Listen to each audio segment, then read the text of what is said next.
as Morgan falters a bit. They only take 2 for the last 2 positions at the gate for the 250 main event. Now, Morgan, are we talking about the snowmobile guy? Here comes number 20, Damon Huffman, and Morgan holding him off. How about that? I mean, every time I see a snowcross, these guys race the snowmobiles. It's basically Supercross in the snow. Morgan is the McGrath there. And he's dicing it with Damon Huffman, who has won 125 Supercross championships. I mean, that's a pretty good matchup right there. And Morgan's holding his own. Blair Morgan out of Saskatoon, Saskatchewan, with Blackfoot Honda right now. Easy for you to say. Henry went the other direction after he retired from Supercross, and his last victory was right here in Las Vegas on the 4-stroke. He went to snowmobiling. Well, Blair's trying Supercross right now and doing a darn good job of it. I've seen him ride before. I saw him ride at it. Oh, look at that block pass. You know, I think Blair's going, you know what? I don't want to get knocked down. I don't want to. Oh, and Blair goes down on the whoops, trying to hold on to Damon Huffman. Yeah, I think the pressure got to him a little bit. He started thinking a little bit. I was about to say, you know, second would be bad as long as I get to the main event. It had to be going through his mind. You know, he doesn't have the kind of experience, especially in Supercross, to hold on to a guy like Huffman. He's been in the top 10 a bunch of times this year. Let's look at it again. He comes right into the whoops. What ends up happening is his front wheel dives down into one of those, and he's leaning a little bit to the left. He tries to steer around Huffman. And he just can't stick the nose into one of those things. They're almost 3 feet high. He found out. I think the snow would have been a little more forgiving in that case. I don't know. Well, I'm only chuckling because I know he's okay. But that's a good effort until there. And so number 20 on the Yamaha, Damon Huffman, is looking forward now to his second consecutive win in an LCQ. He turned the trick in Salt Lake City as well. No main event wins for Huffman this year, but he's won a lot of semis and a couple of last chance qualifiers to get to the main event. Anytime you get the checkered flag, you know, you never can count out anybody that's on the line. Thomas, pretty aggressive rider back there in second. He had one of the best rides of any privateer at St. Louis when he took a 6th place. Let's check in with Davey Coombs trackside. Davey? Well, right now, our the 3rd place rider is Jimmy Wilson. He's Yamaha privateer from Michigan. He rides for some guys at FreshDirt.com. But listen to this. He's won the Racer X gas card, which we give at every one of these events 5 times this year as the 3rd place finisher in the last chance qualifier. Wilson's won so much money from us next year, I think we're going to call it the Wilson X gas card. The Racer X editor, founder, most everything, Davey Coombs. They're taking money right out of his pocket, David. Yes, they are. But, you know, it's a pretty neat award because why not, you know, it's not a lot of money, but it's enough, you know, and it goes to the right guy. The guy that just, as soon as you qualify for the main event, you got a pretty healthy check if you don't even start. The white flag is out. A capacity crowd of 39,043 here at Sandpoint Stadium in Las Vegas. Have seen some great racing in the preliminary round so far. And Damon Huffman, number 20, out in front here in the last chance qualifier, is pulling away. He's getting some airtime. And I don't just mean out there on the track. He's got as much time as McGrath got for winning that first heat. Just dominating this last chance qualifier. And think of the laps he's ridden. You know, he's ridden more laps than anybody else in the main event. Great shot. You can almost see the whites of his eyes there like the EA Sports game. Second top privateer in points. He's 10th in the 250 points. His best was the 6th at St. Louis. As he looks at the checkered flag right now, 1995, Huffman saw those checkers in the 125 division. So Huffman wins our last chance qualifier, and his mechanic doesn't have much time to look at that machine and get back out for the main event. No, pretty much he's going to change goggles, get something to drink, go right back down to the line for the main event. His mechanic will just look it over quickly, put a little more gas in it, and he's got to get down there. So Damon picks off the first place. Jason Thomas on the Husqvarna will also go to the main event, with Jimmy Wilson gets the Racer X gas card. Dustin Nelson, Ryan Clark also putting in good performances, but not making the main event tonight. Let's go back to the pit area. Robbie Floyd I'm actually down here on the floor. I finally get to see what this track's all about, and that's something you're very used to. Jimmy and Jim Adams are probably the biggest SFX Motorsports fans out there. How many arena crosses and Supercross have you made the past 3 years? Combined, probably about 40, 45. And you're good friends with these guys, too. Oh, definitely. Been coming every weekend, and they're just great guys. It just doesn't seem to get old either. No, we enjoy it. It's a great sport. SFX does a great job. It's new every weekend. It's exciting. It's something you need to see. You know, one thing I haven't seen you at yet, the Vans Triple Crown of Freestyle Motocross. I want you at one of those IFMA events. I guarantee you'll have a good time. Maybe you can root on your buddy Travis. See you there. Thank you. All right, guys. These are the #1 fans in Supercross. No doubt about it. It all started as a birthday present. As if the son got good grades, then he would take him to a Supercross, and it's ended up they've got the record for the consecutive string, I think. That's what I'm doing wrong. See, I got my son down there roaming around the pits, hanging out with Fonseca and his trainer Todd, and I'm letting him get away with a little too much, I think. The 125s always give us competitive action. The East gave us a good points chase between the eventual champion Travis Pastrana and Nathan Ramsey. Let's take a brief look.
Travis Pastrana taking the 125 East. Ernesto Fonseca became the first rider to win a 125 West and a 125 East title, taking the checkers 5 times in the Western Crown Chase this year.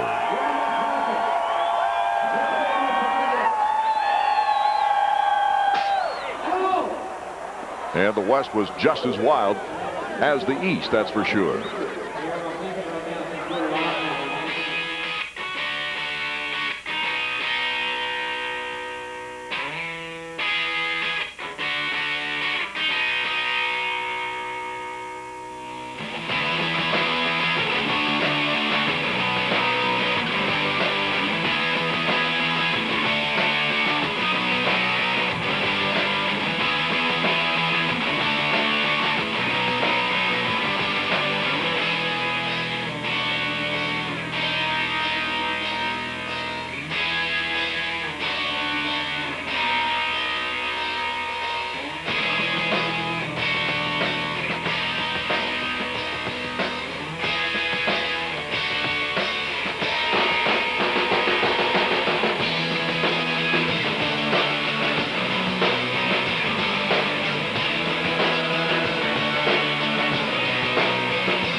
the East and the West went right down to the last race in their respective divisions before the title was finally clinched.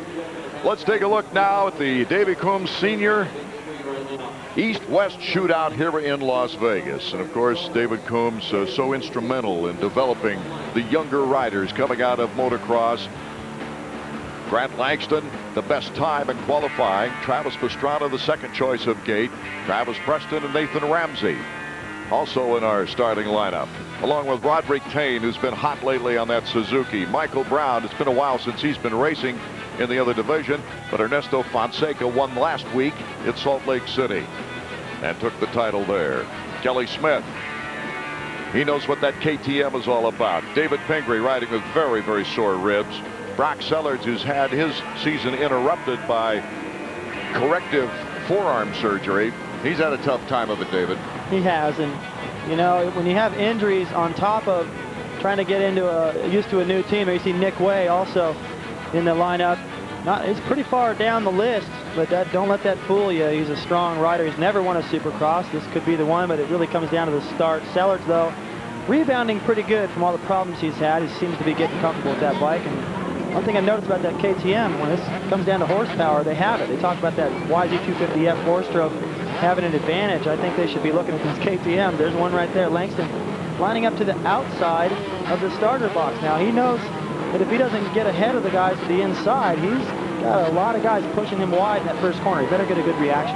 Davies down near the gate. Well, I got to tell you what, I'm surprised that Langston's picked too, David Bailey. He's been getting really good jumps. He had the first pick. He decided to go to the outside of the box. Maybe he's going to swoosh in. Robbie? Well, guys, I'm looking at Ernesto Fonseca and Nathan Ramsey, both inside of Travis Pastrana. That's not good news if I'm Travis Pastrana, because those guys are going to be pushing him as wide as they possibly can. And Nene and Fonseca have the inside line straight shot to look for both of those teammates to run that inside line. You know what I've noticed, though, about those four strokes? It seems like these guys are having a tough time getting right off over the line. It's difficult. It's a whole different sound to that motorcycle, and they're having a tough time with reaction. If Travis gets an elbow ahead of Ramsey, he doesn't have to worry about either one of them. 32nd board is sideways. We're all set for the 125 shootout. The East-West. It's the bragging race for the 125s. 46, Pingree with the sore ribs gets the hole shot. Look at Ernesto Fonseca, though. He's right next to Brock Sellards. Fonseca in second. Fonseca to the inside. Can't catch up with Pingree this time. Pingree has done well here in Las Vegas before. This kind of looks like last week. There you see Travis in about 5th right there. He's in contention. Look at Fonseca, though, going right to work, trying to jump over Pingree. These guys fought it out in the first lap last week. The roles in reverse, but still the same players. Sellards in there with a good start. Somebody we haven't even really talked about in terms of the hype for this race. Watch Fonseca in the whoops. KTMs versus Yamahas right here. The four-stroke of Fonseca. He takes the lead from Pingree. That's There's bad Ramsey. news. Ramsey is 28. He's in 3rd place now. He'll be hounding Pingree. Well, you know, we talked about possible team riding to ensure a victory for the Yamaha Troy guys. Look at Fonseca tripling all the way through there. Travis trying to, but he's got Ramsey right in the way. Travis Pastrana moving up to 3rd. So it's the two Yamaha Troys, 4 strokes, out in front with Pingree in 3rd and Pastrana in 4th. Then you got another KTM behind him and Sellards. Look at Travis really trying hard to get around Pingree right now. And if he tries anything a little bit too hard, he's got Pingree's teammate Sellards back there to sneak in and steal the position. All those mistakes right there by Travis, that's just because he's in the pack and he senses that the leaders are getting away and he's a little bit anxious. Travis Pastrana with that new #1 plate on, trying to work his way past Pingree. Pastrana last year did not win the title but won this race for the bragging rights as the best of the 125s. This year he comes into the race with the title. He's really frustrated right now trying to get around Pingree. Nothing against Pingree, he's riding fantastic, but if you look at this season, he hasn't been able to match the speed of Travis or the results.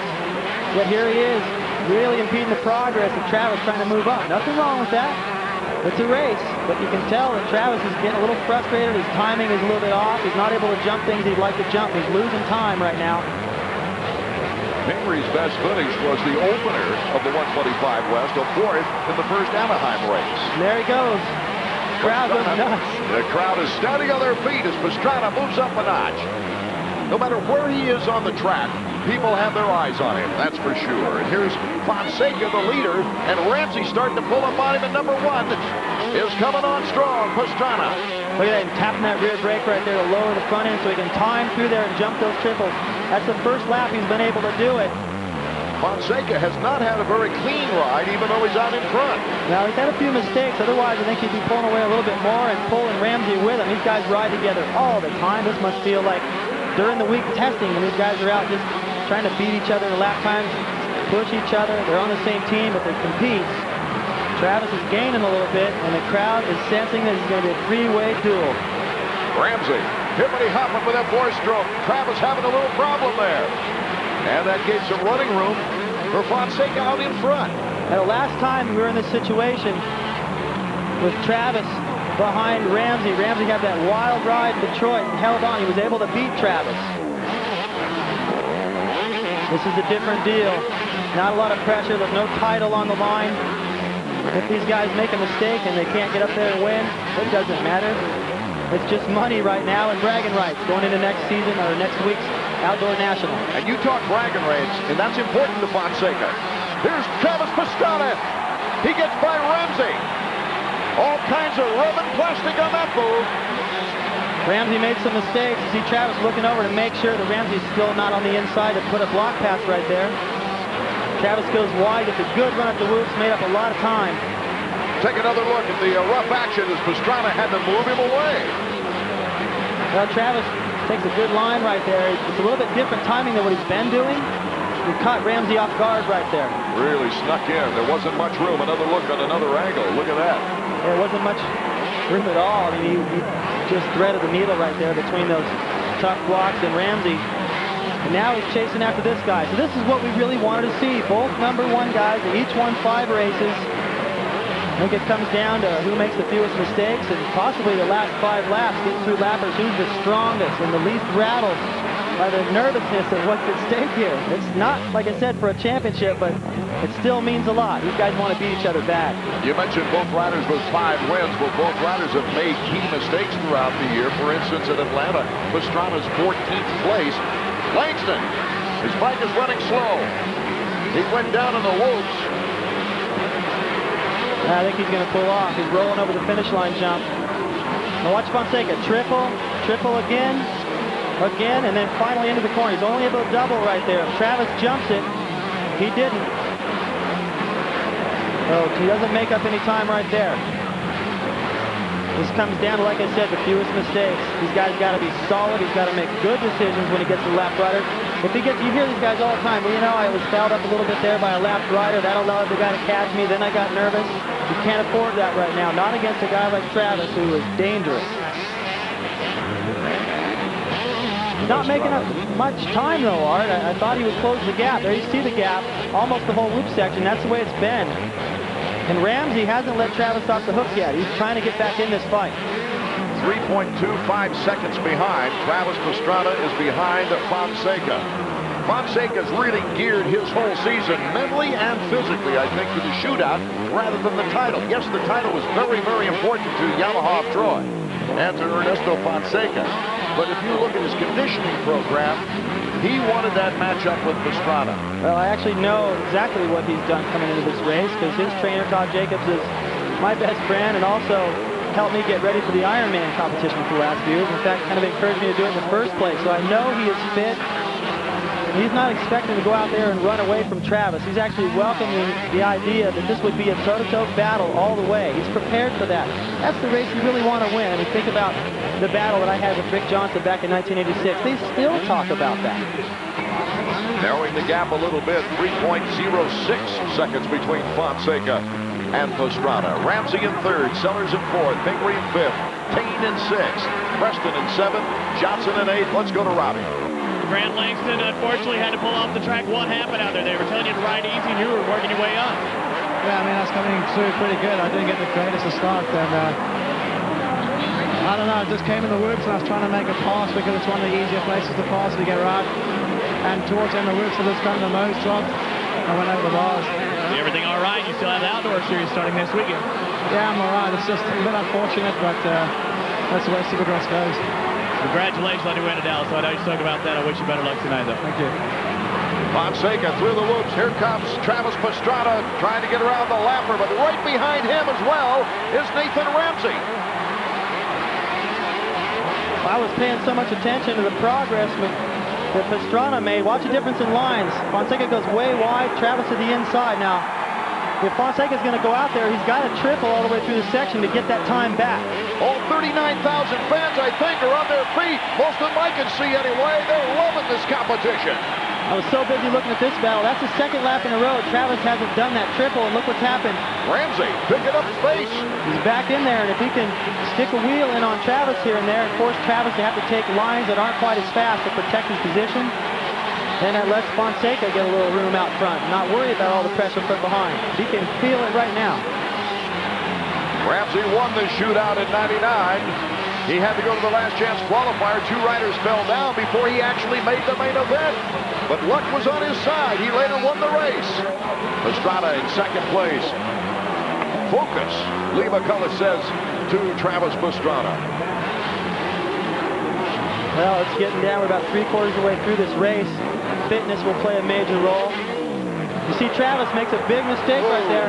And tripling right over him is Ramsey. So now we've got the battle for second, Travis Pastrana. And that's 3 laps in a row Travis doesn't jump that triple. That time I understand. The 2 laps before, I don't know why, and he's just giving it right now to Fonseca, who's been pretty steady out front. He's made his share of mistakes, but nothing big enough to lose the position.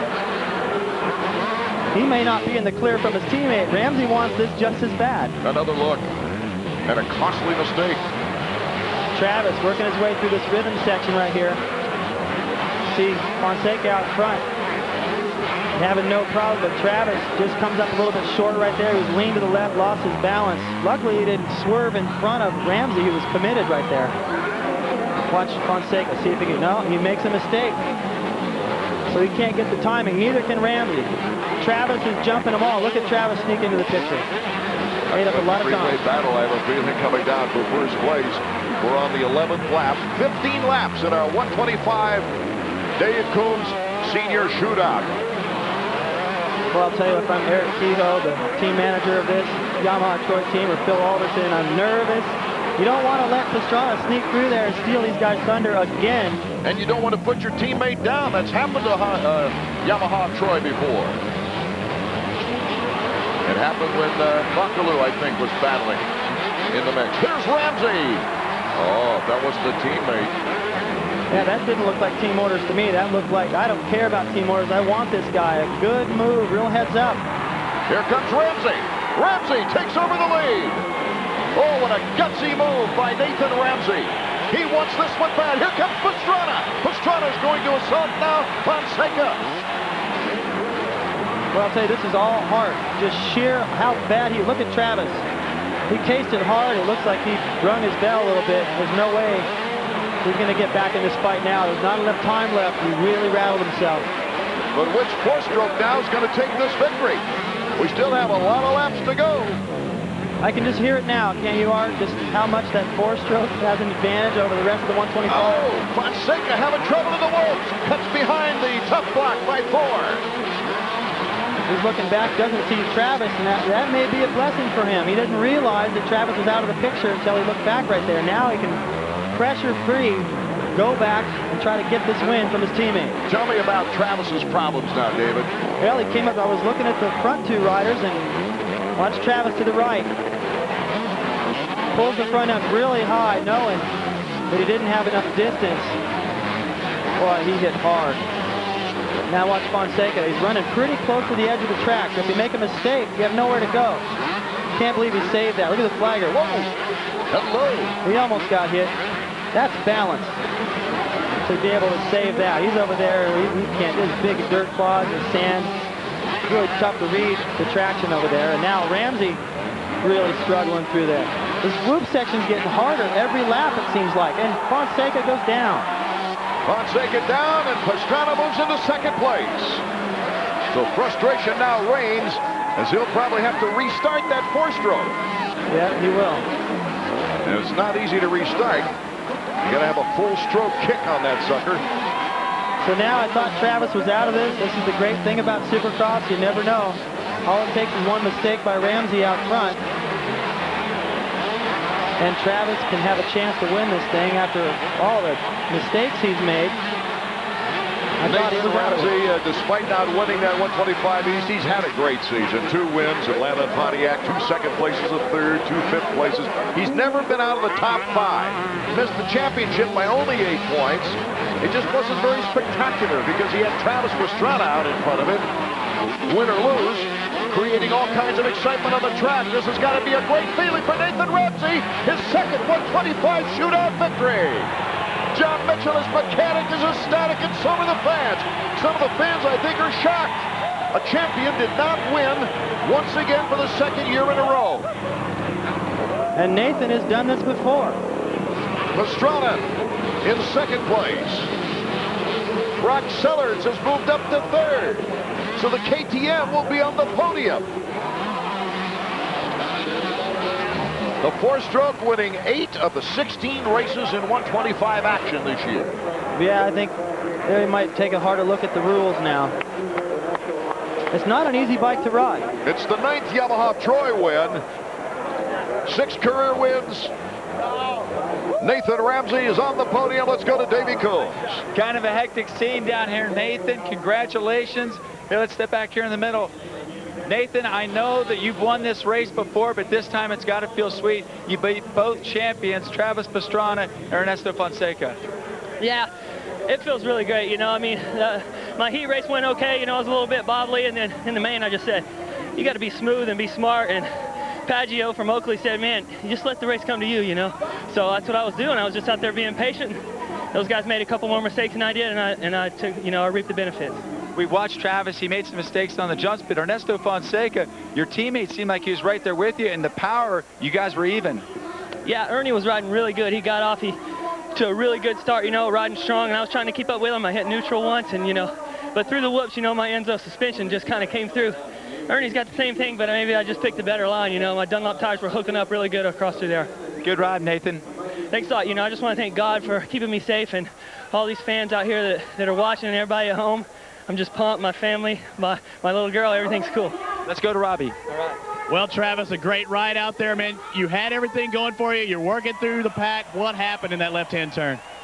Just kind of washed out before the triple, but I mean, Nathan and Ernie were riding phenomenally. I was a little disappointed in my ride, but you know, hey, you know, it was a great race, and you know, Ernie, the whole Yamaha Troy team was doing great, but my Suzuki got me, Michelin got me out to a great start.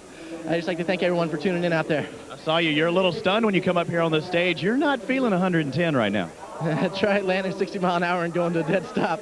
No, I'm good. My suspension was working great. RG3 out there, so no, I just want to thank my grandma for watching.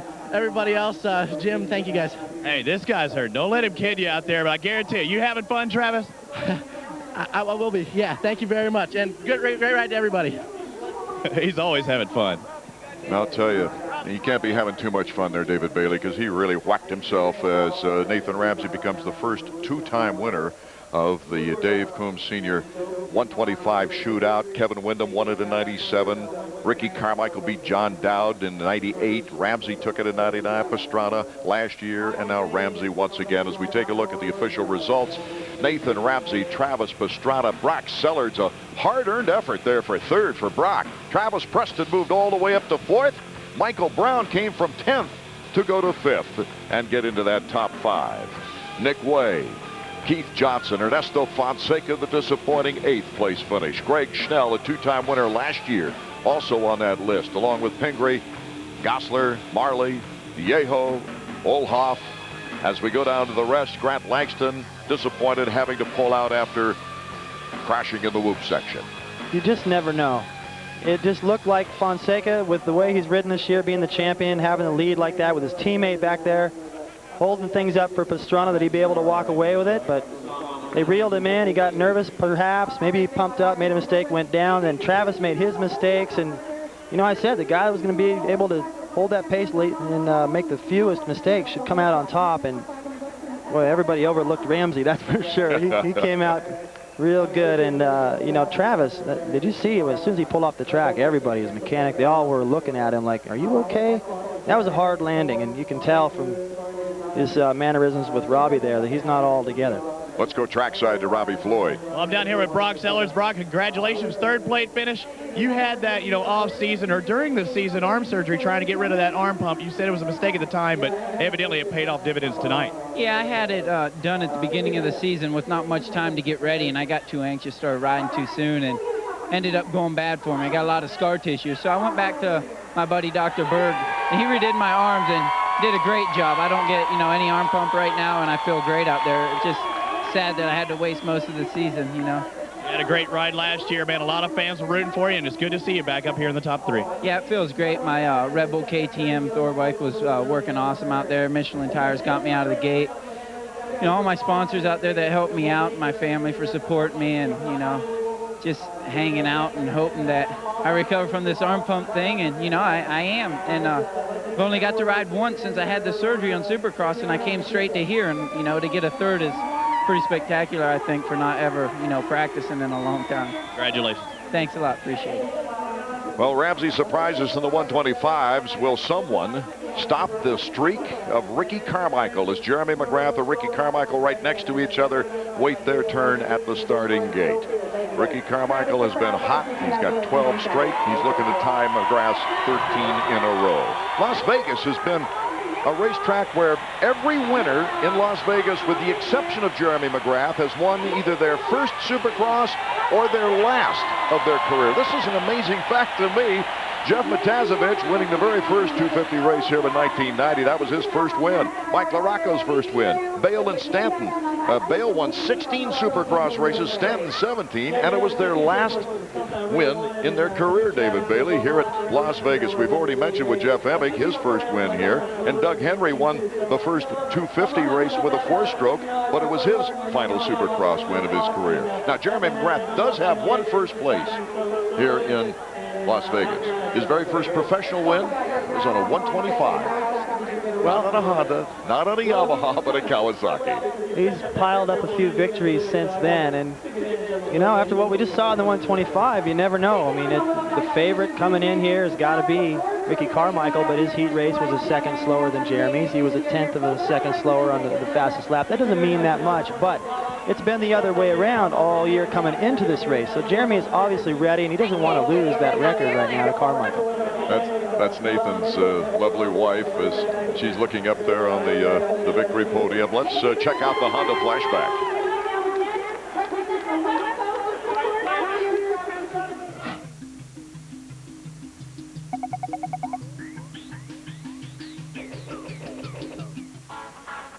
For our Honda flashback, last year, Jeremy McGrath not only prevented David Vuillemin from winning the $500,000 Vans Triple Crown in Las Vegas, but he darn near walked off with a $25,000 consolation prize. Vuillemin winning the first 2 rounds in Phoenix and Minneapolis needed to win in Vegas to gain motorcycle racing's biggest one-time payoff. But he got a bad start out of the gate. Kevin Windham captured the whole shot and gained as much as a 5-second lead on McGrath. Vuillemin got by Ricky Carmichael and Sebastien Tortelli, but Mike LaRocco was another story. For 13 laps, they battled. Vuillemin tried the outside. LaRocco rode him off. Vuillemin would finish 4th. Out front, McGrath won race number 10 of the season, but Vuillemin edged him out by 1 point for the Vans Triple Crown consolation prize of $25 grand. McGrath would finish the season capturing the title by 35 points, the smallest margin of victory in 7 Supercross championships. That's this week's Honda Flashback.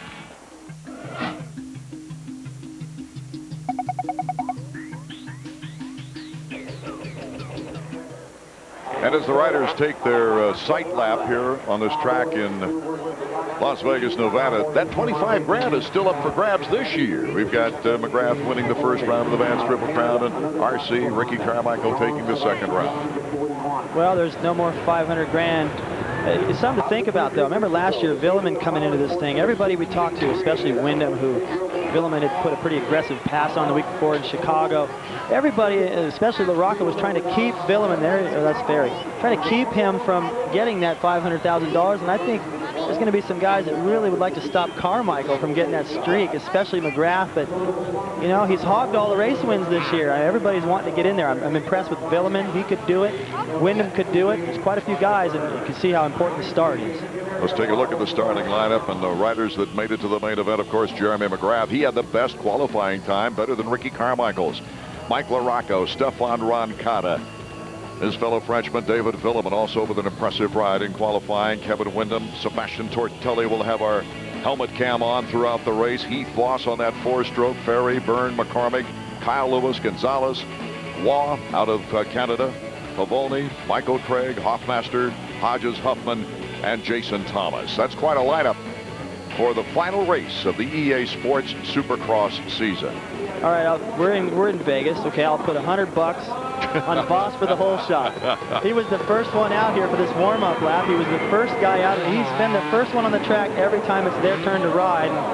Why should the main event be any different? But I'll tell you what, the other guy on a 4-stroke in this race on the Yamaha YZ426 is Tim Ferry, who put in a great ride last week. I wouldn't be surprised if he put in another one.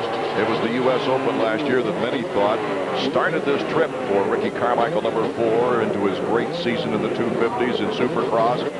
And that MGM Grand Garden Arena is going to be filled with these riders again October 12th, 13th, and 14th for the U.S. Open coming up again this year. Jeremy McGrath looking down. Skip Norfolk whispering into his ear. That's Chad Watts, the tuner for Ricky Carmichael. Look at the focus. He doesn't even look at Jeremy. He's looking straight ahead. These guys have these little clutch adjusters. They'll reach forward. I saw Ricky just fiddling with his. They like to make sure that that clutch play is gone. You want it tight as the clutch heats up during the race. They reach back and tighten it up a little bit more so the clutch never goes away during the main event. And there's, of course, Skip telling Jeremy what needs to be done. Pats him on the back. Skip Norfolk. Pretty sure Jeremy already knows, but Skip and Jeremy were a great team all the years when they put together all their wins. Look at Ricky. He's going to need a bigger helmet for all those skull and crossbone race wins.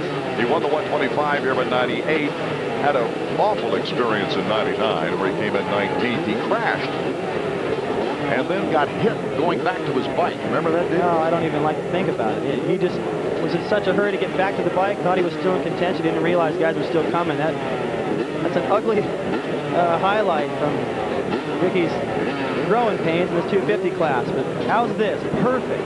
The two guys that are really the story here tonight next to each other. Cam McGrath stopped the win streak of Ricky Carmichael as we get set for a main event from Las Vegas, and we're off. McGrath, Carmichael battling it out. But it's Ferry and Voss in the 4-strokes with McGrath in second place. Vuillemin is in fourth behind Ferry, LaRocco, and then buried is Ricky Carmichael. What an opportunity for McGrath right here to get around Voss, if he can do it, before Ferry gets around him, with Carmichael back in the pack. Here comes McGrath to the inside, but the 4-stroke gets by. Ferry is right on his tail. Well, they're coming to the section where Voss has really struggled. Jeremy knows it, Voss knows it, Ferry knows it. It's a drag race to the woods. Here comes McGrath to take the lead in the woods section. Ferry on the left. And it's the two Yamahas battling the 4-stroke. Look at Ferry. Ferry bar to bar with McGrath. We've got some good riders in front of Carmichael, who's moved up to 4th. Unbelievable first lap for Carmichael. He's picked off about 4 guys to get in this position to stay in contact with these guys. He needs to get through Voss. Try not to lose any time to Jeremy and Ferry right here. Fitness will play a part. This is 20 laps. It's hot. LaRocco went down, and I think we have a shot of that as LaRocco is back up and running, however. Take a look. That's Carmichael blitzing through the woods. Watch LaRocco over to the right of the screen. He goes into the corner. Ouch. Sets the front wheel down a little early. Vuillemin just does a head plant. Those guys are slow to get up. Looks like Vuillemin's still over there now. There he is. Vuillemin's still down as Dr. Bodner is right on the scene. He's the emergency doctor that goes the entire route of Supercross races all through the season. Jeremy McGrath is our leader with Ferry in second place. Carmichael now has moved up to 3rd, but Voss in 4th, Roncada in 5th. Boy, look at Ricky tripling all the way through that section, all the way into the corner. He's making up a little bit of time on these guys. If it's anything like last week, and the fitness that played a major role towards the end of that race and the altitude. Ricky can go the distance. He doesn't get anything but faster. You know he wants it, but he's got to get through Ferry, who is hot right now, and McGrath, who has won here the last 3 years in a row. He likes this place. Let's go to Robbie. Hey, I'm watching Chad Watts on his pit board out there. He's saying, don't wait, make your move right now. He's saying, Ricky, don't sit around and wait for something to happen. You make it happen right now. He's done all year. There's no patience in the way he rides. You think, well, he should just probably settle in here. That's what most people do, and it lets the guy in front of us settle into a good pace. He also had McGrath's time on the board, on the pit board, as well as Ricky's.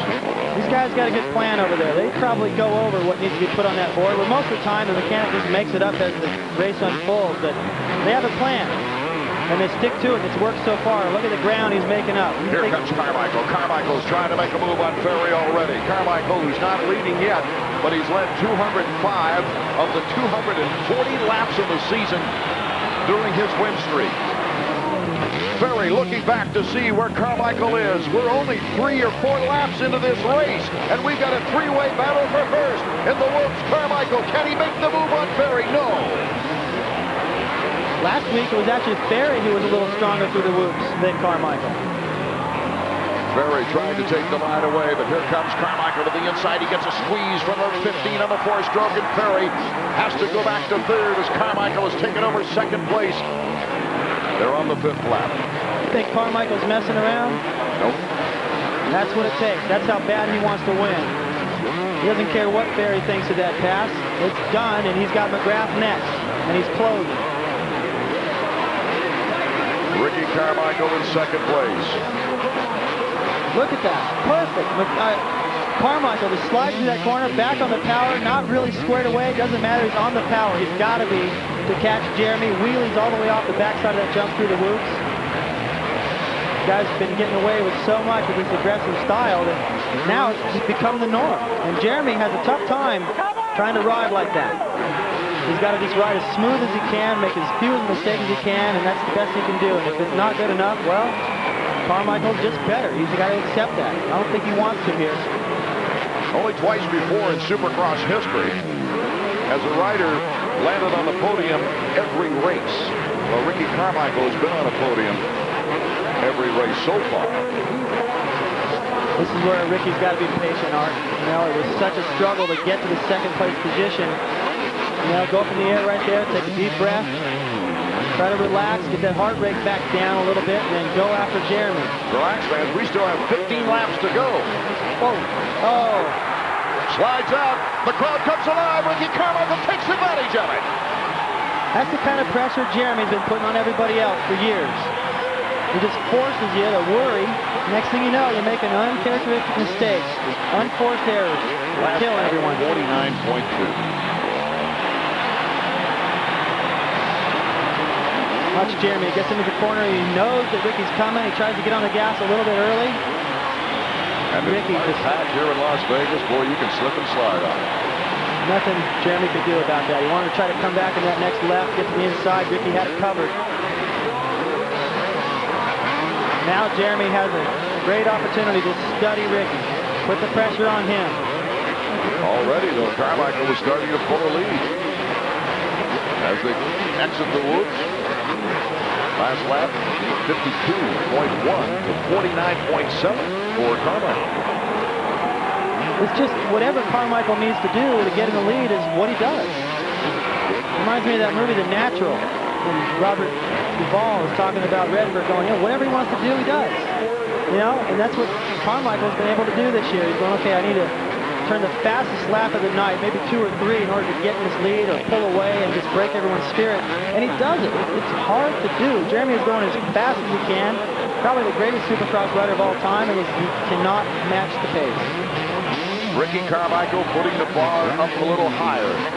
Jeremy McGrath, without Ricky Carmichael, would have won this championship easily. But Ricky dared to take a run at the hero, the sports icon this year, and come away victorious. Picked up about another half a second that time. Jeremy's still there, though. He's not too far away. He's close enough. He's really picked it up from last week. Let's go on board with a great battle here for 5th. Well, you want to see that new 4-stroke Honda? There it is. You can hear it. We're looking at this from Tortelli. This is down the long straightaway. Triple that. Should triple again. Can't quite do it, but Voss does. Listen to that engine.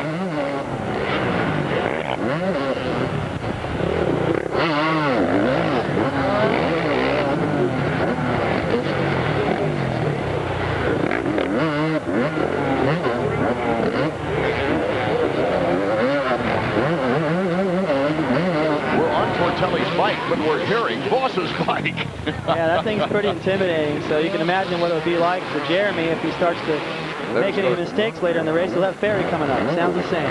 The Mummy returns, takes advantage, and moves ahead of Voss. So Tortelli moves into 5th place. Roncada's in 4th, by the way, and that's number 13's next target. Look at this straightaway right here. Got to double up to that spot, triple. Triple again into the corner. Comes up short a little bit right there. Coming up a little short there is better than not doing it. Boy, it's amazing the suspensions when you see that from the helmet cam. Davey Combs? Well, I tell you what, we're watching Sebastien Tortelli, and guys, this is probably the best Sebastien has ridden in the EA Sports Supercross Series in the last couple months. He bombed out of both of the ABC races. He was not able to even finish last week. Now Sebastien's trying to get ready for the Outdoor Nationals. The streak that no one's talking about is this one. No French rider was able to make the podium in the year 2001 Supercross, and that might be a bigger surprise than Ricky Carmichael. Especially in the 125s, for the first time in Supercross history, we had an all-foreign podium. South Africa, France, and Costa Rica. Look at Ricky making mistakes. A moment ago, he made even a bigger one, allowed Jeremy to close the gap. Jeremy had a faster lap. I don't think the fans have sat down throughout the entire race. Take another look. Through the whoop. Gets a little bit crooked right there. It's so hard to regain your momentum right there, and it just is what McGrath needed to see. You see McGrath just getting into the corner right there like a lap rider. He needs a little bit of a break right now. He has closed the gap. The crowd's consented right now. Look at Rick, look at Jeremy. Jeremy hasn't been able to run Ricky down all year. He's inching up a little bit right now. You see Ricky looking. The last 2 laps for Jeremy have been a couple of tenths a second faster. That's going to bother Rick.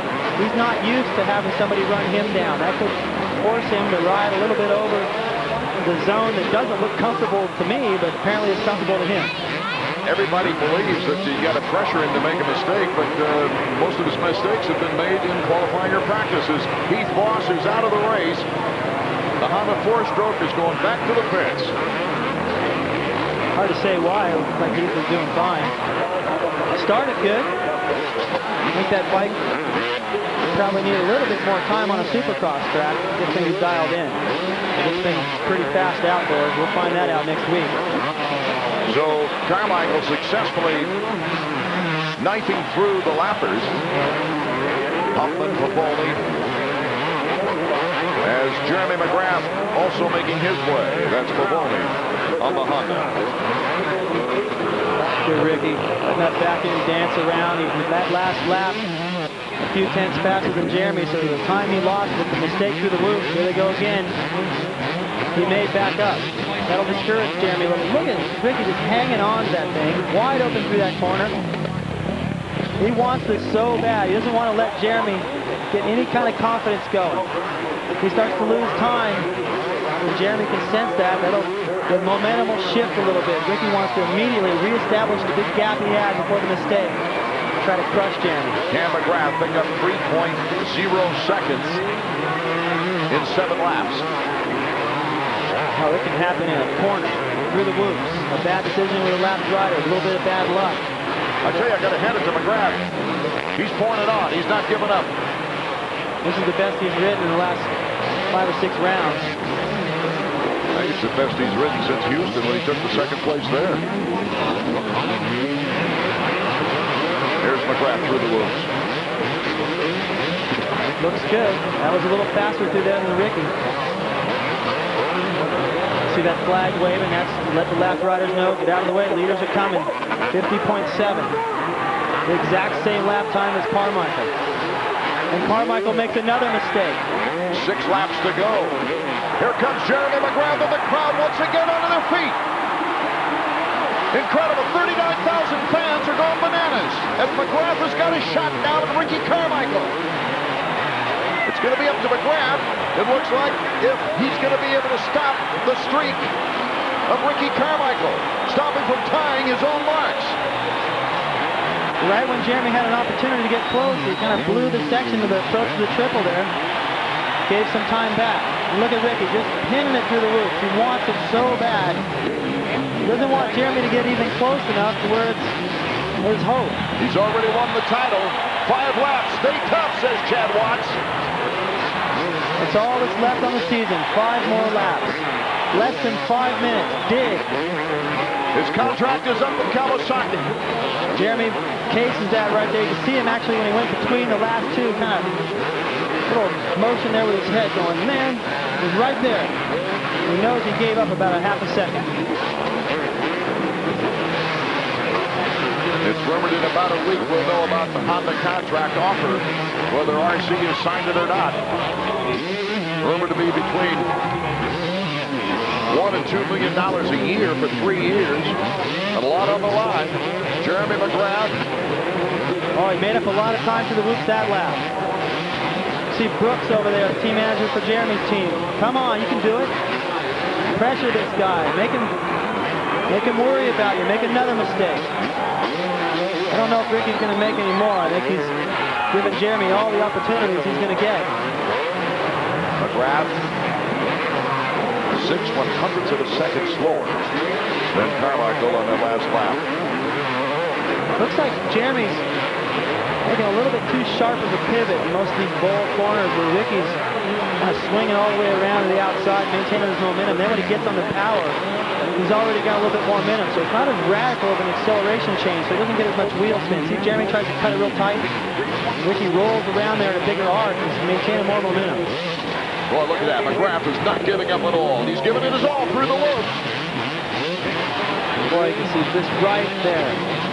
He'll be happy with the way he's ridden, but he's going to be bummed to see that record tied. Ricky gets through that section clean. So does McGrath this time. No lappers in sight. The next person they catch on the racetrack is at the end of that straightaway we just saw. It's LaRocco. Man against man now for the record.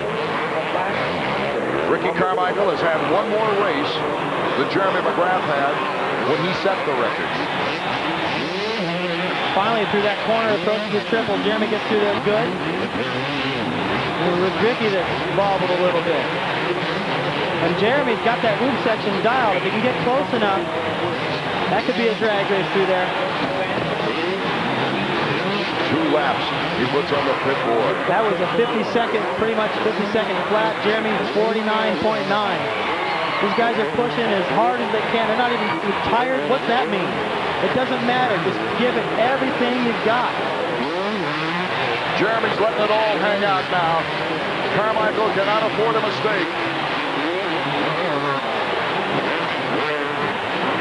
He is riding absolutely as hard as he can go. 2 laps from now, less than 2 minutes. Jeremy's season is over. You can't afford to leave anything out here. He's got to give it all. I wouldn't be surprised to see him go down somewhere in the corner, just trying to get on the gas a little early, giving it everything he's got. Look at Carmichael go through those woods. Jeremy's got nothing to lose here. White flag, final lap now.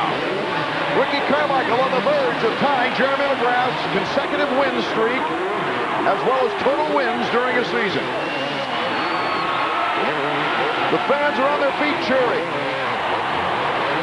They both get through that section with fastest rhythm. A historic season, a historic evening.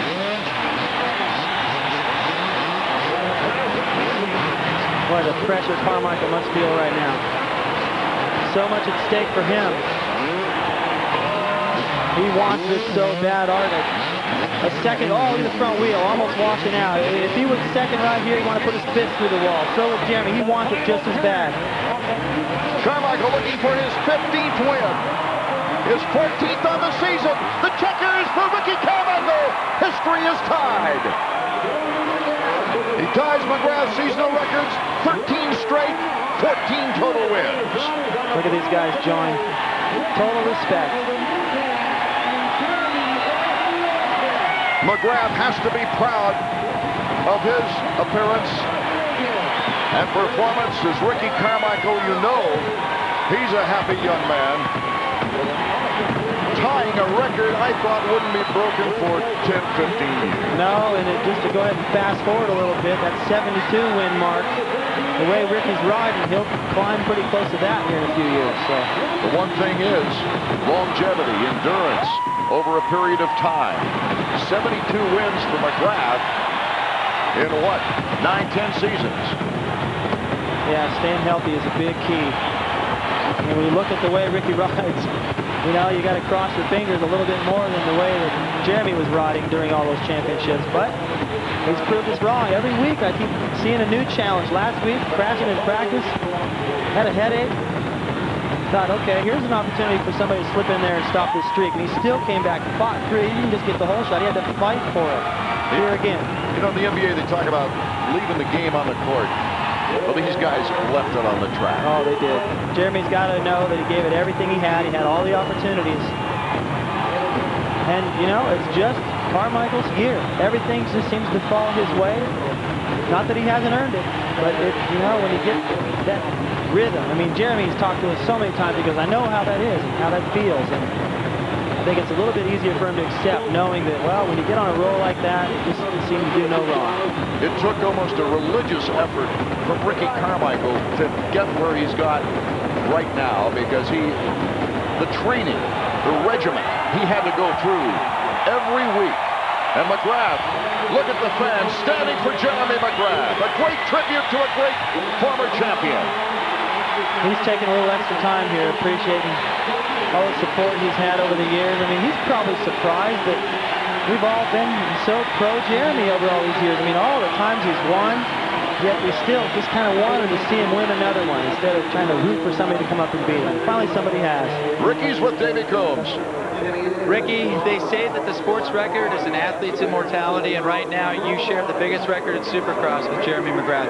Congratulations. Thanks a lot, Davey. I tell you, the Kawasaki was running awesome tonight. Can't say enough for the bike. It was working good for me, and Jeremy kind of cut over on me on the start and messed things all up for me, but I seen him out front and started putting my head down and got through the first couple laps with everyone going every which way, and had to work for that one, and Michael Byrne got in front of me and messed my rhythm all up, and he was all on my, Jeremy was all on my tail, and it was a tough one. What about McGrath? He certainly gave you a great race.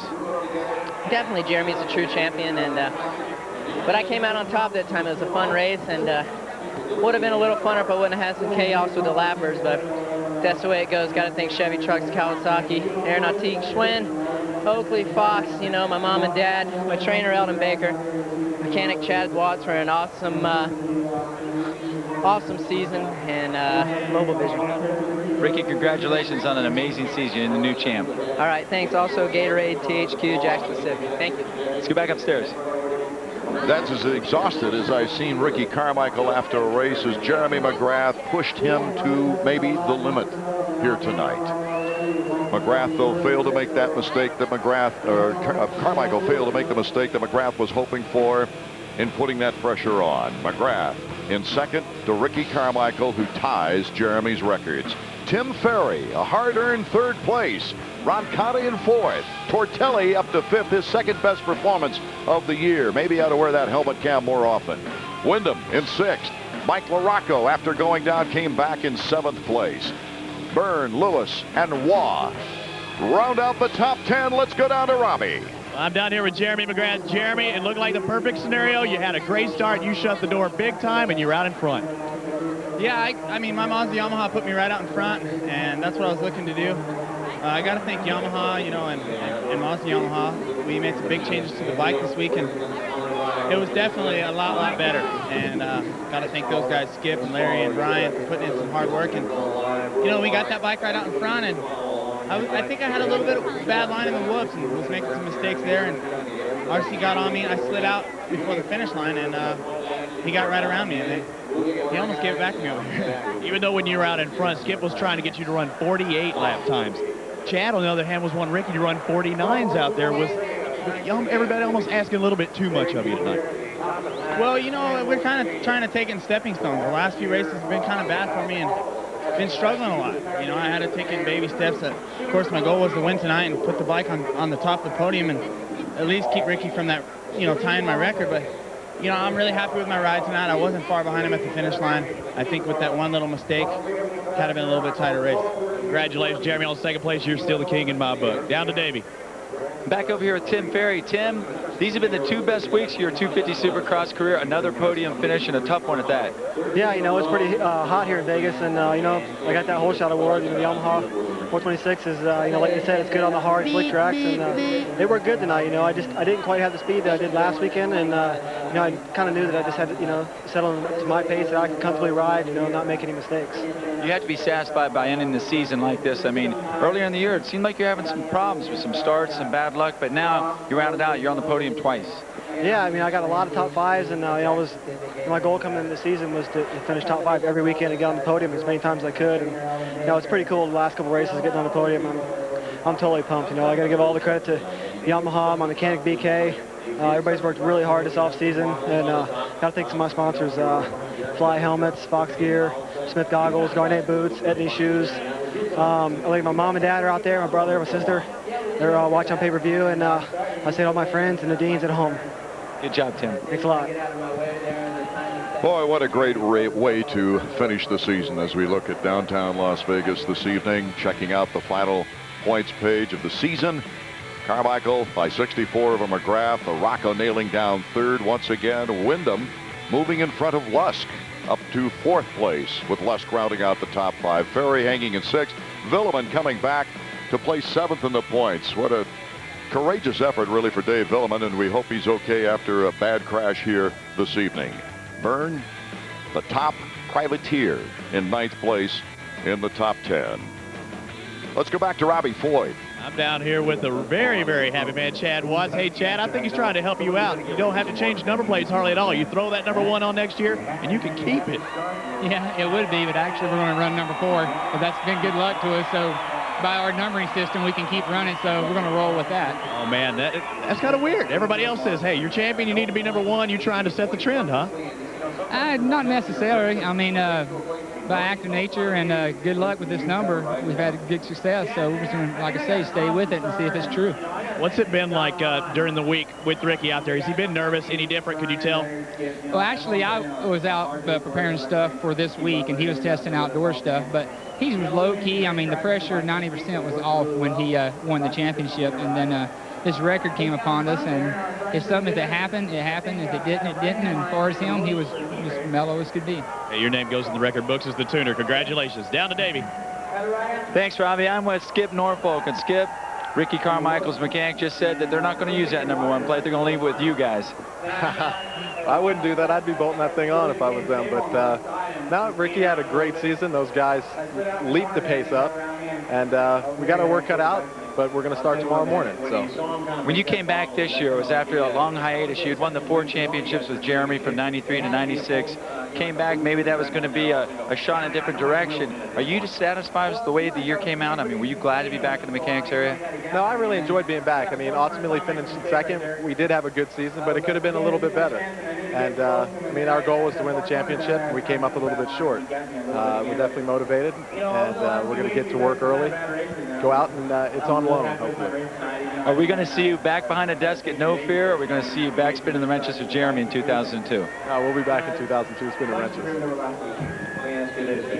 It looks like that's where he wants to be with that smile. Bar-to-bar action in qualifying tonight. David Bailey, surprise in the Dave Coombs Sr. East-West 125 shootout with a hard-working Nathan Ramsey winning that one. Not the champions, Ernesto Fonseca and Travis Pastrana. And then Ricky Carmichael tying Jeremy McGrath's total win record of 14 in a season and 13 straight. Well, you know, in the shootout, it's crazy when you look at the type of racing and the kind of mistakes and the chances these guys are taking. And, just the way it all plays out when there's not a championship on the line. You know, it's just all or nothing. And you saw Langston had problems. He just pulls off the racetrack. If there was any other race, you know, he's got to finish. And I hope Travis is okay. He looked like he landed pretty hard. He's disappointed, but you know, he beat the other champion. So I'm sure probably the guy that's most disappointed of all is Fonseca, going, man, I had it. And good job to Nathan. And then in the 250, Art, you know, I keep trying to dream up ways that challenges for Carmichael each week. You know, he had a little bit of a cold one week. He crashed in the heat race, had to go to the semi. I kept looking at weaknesses, and whatever happened to the guy, he just bounced back in the main event and got the job done. And to see him standing there next to McGrath, holding up the trophy, it's just unbelievable. It wasn't long ago that I saw this kid just a little bit overweight, kind of doing the wrong things out the Kawasaki track. He wasn't even going through the whoops. The intensity wasn't enough, and he's just sitting there with this big sandwich going, man, I want to win so bad. And I'm thinking about, well, you're going to have to change some things, bud, and he did. And I'm glad to see all that work pay off. It started out an amazingly tight season, but McGrath looking like the McGrath of old in the race, the first race, and Carmichael coming back, winning the second.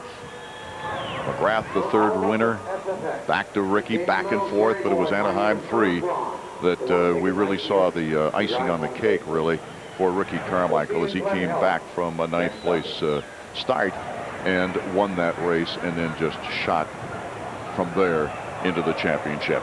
The champagne ceremony underway. Let's go back to Robbie Floyd, who likes to get in those sort of things. Oh, yeah, I'm not afraid out there, Art. I'm here with Johnny O'Mara. Johnny, I think a lot of credit has to go to you as well. I mean, you're his mentor. You're the guy that said, Ricky, if you want to win this thing, you've got to sit down. You've got to train. Maybe not like you did, do your own stuff. But, man, I think that is the biggest factor. Like David was talking about, he used to be a little chunky. This ain't the same old Ricky Carmichael. No, it's not. He's definitely came a long ways. You know, he's been successful in everything he's ever done. But there was a crossroads here actually a few years ago when he did jump on the 250, and something we needed to address. And here we are tonight, finishing the series with the championship. But it's something that we addressed early on, like I say, 3 years ago, for him to achieve this 250 Supercross Championship. Where do you see him going now? You know him probably better than anyone.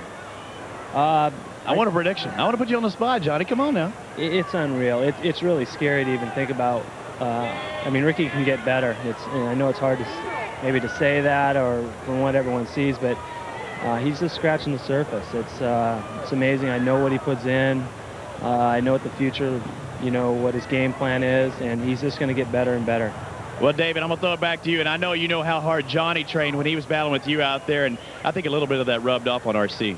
Yeah, I know what Johnny's capable of, and you know, I'm just kicking myself up here for not bringing Johnny into the picture a little sooner, but he is very instrumental in the development of Carmichael, and what really made the difference in Ricky is looking at the training aspect and going, okay, I can't beat Jeremy McGrath on equipment. He's got the same equipment I have. Even though it's a different bike, it's pretty close. I can't beat him on just wanting it more.